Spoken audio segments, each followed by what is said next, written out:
Hello, Scorpio, Scorpio Rising, and Scorpio Moon people. This is your weekly astrological and card horoscopes for the week starting August 21st, 2017.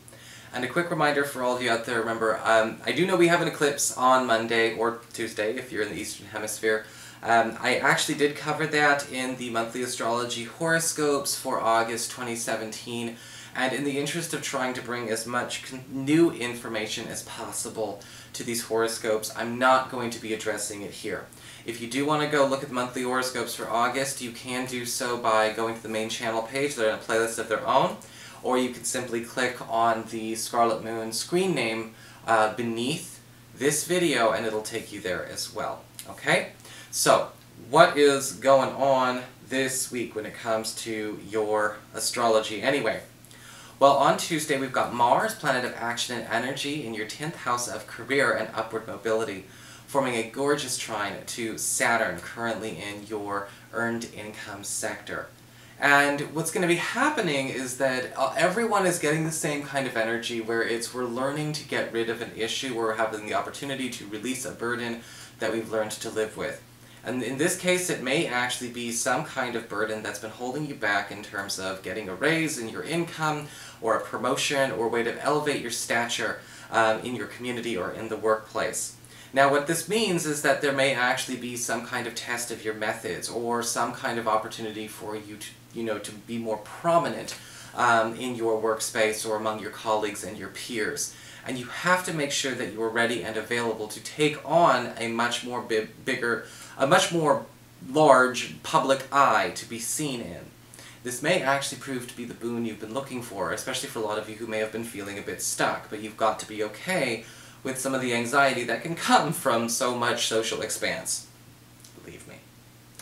Later on in the week, we've got Mercury currently retrograde in your 11th house of friendships and social networking, forming a gorgeous connection, in a conjunction actually, with the Sun in the very same area. So we've got the Sun in Virgo and Mercury retrograde in Virgo coming together. And with Mercury retrograde in Virgo, a lot of you Scorpio people have been having a lot of friends from the past come back, a lot of opportunities to reunite with friends, good friends, not so good friends, old besties, old fair weathers. And with the Sun conjunct Mercury retrograde during this time, we're actually going to have an opportunity to catch up to speed and perhaps even heal an old hurt as it relates to somebody that we used to be very, very tight with. And this may actually be something that we can play with and maybe actually get this person back in our life for keeps. So be open, be ready, and just don't allow yourself to be afraid of what awkward conversation may be, because it may all be worth it. So, that being said, what is going on with your cards this week? Well, for your spiritual advice, we do have the card of the cat. I don't know if we got this last week for you as well. But, one of the things I'm kind of getting from the cat this week is paying attention to where are we a little bit too easily led, where we need to be operating more with a sense of agency. That's the thing about this card. It talks about remembering your free will and remembering agency. If we don't allow ourselves to have free will and have agency, or we just believe we are an object subject to the universe, and its whims and our conditioning, then we never really wake up, And there are people who tote that thought process. What would Sartre say? I say to those people. But the cat is talking about a need to pay attention to where you have an obligation this week to, I think with the cat, to pay attention to where your free will is actually being held back, maybe by you. Where have you been maybe in a place where everything's more reactive, when we need to be more explorative? The cat can also talk about an opportunity as well to sort of actually help other people start to let go of things where they don't feel that they actually have a choice. Some people really don't give themselves a choice. Some people don't remember that they do. Even if all they have is a bad choice, it's still a choice. And with the cat, it does seem to me like a lot of you Scorpio people are going to be not only setting the example, but also showing a lot of people this week that kind of going against that grain, going your own way, is actually going to come with better results. Again, we don't have to live with the conditions that are given to us. That's kind of how cats are. Hell, you can give cats good conditions that'll just tear the crap out of it, covered in cat hair. So, he's right down here. He was just done eating, so he's not gonna jump up here until he's digested a little bit of his food. So anyway, moving on. By the way, thumbs up if you think I should talk about Sartre and I should talk about existentialism in terms of philosophy videos. Maybe I'll start making a series on that. I'm a Sartre existentialist, if you didn't guess. So what's going on with your cards for your practical life? Well, for your Earth sector, when it comes to your work and finances, we do have the Ten of Pentacles upright. Beautiful card for a lot of people out there, because the Ten of Pentacles does talk about a new norm that actually is a more profitable norm, a more secure norm, a more financially stable and predictable norm. And the Ten of Pentacles always talks about a consistent and ongoing improvement from what we've brought before this card arrived.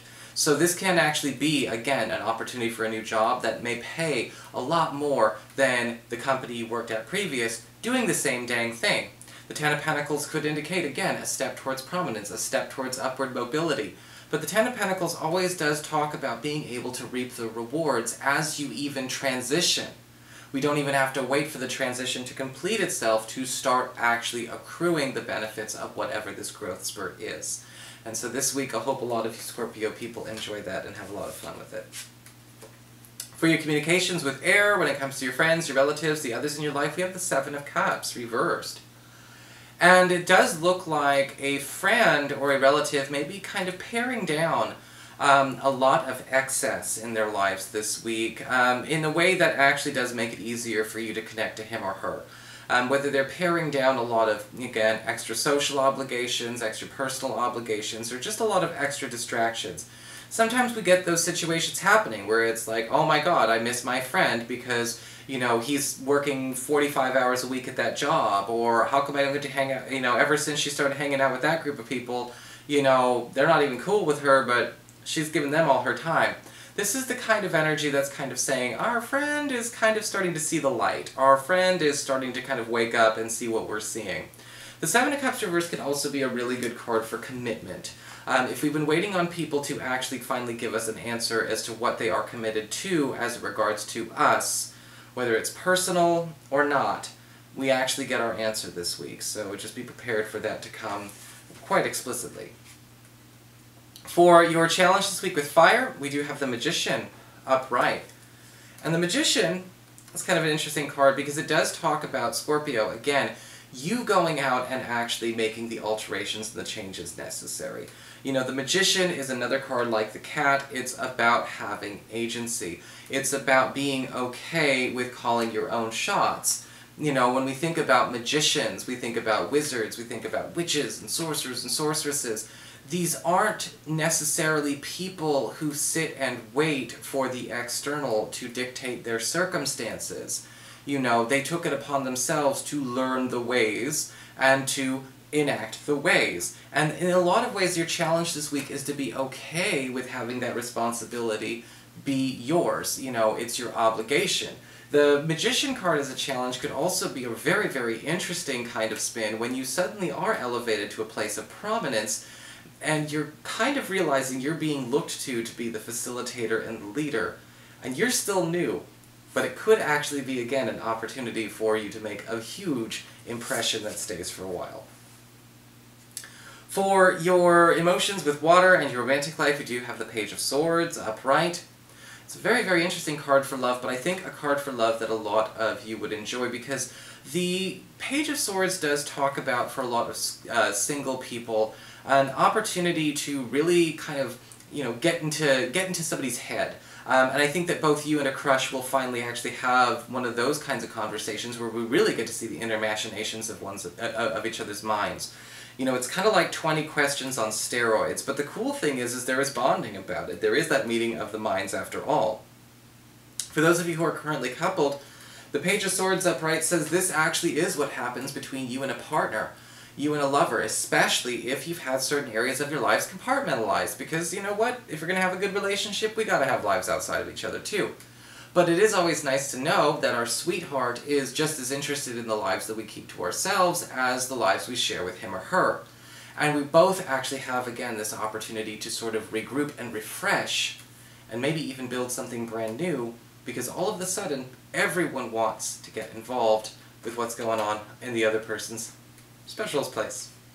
So that is your horoscope. I hope you enjoyed it. If you did, please like, share, and subscribe. You know I appreciate it. And of course, if you ever want to get a session, you can always follow the links below, or go to integrativemysticism.com.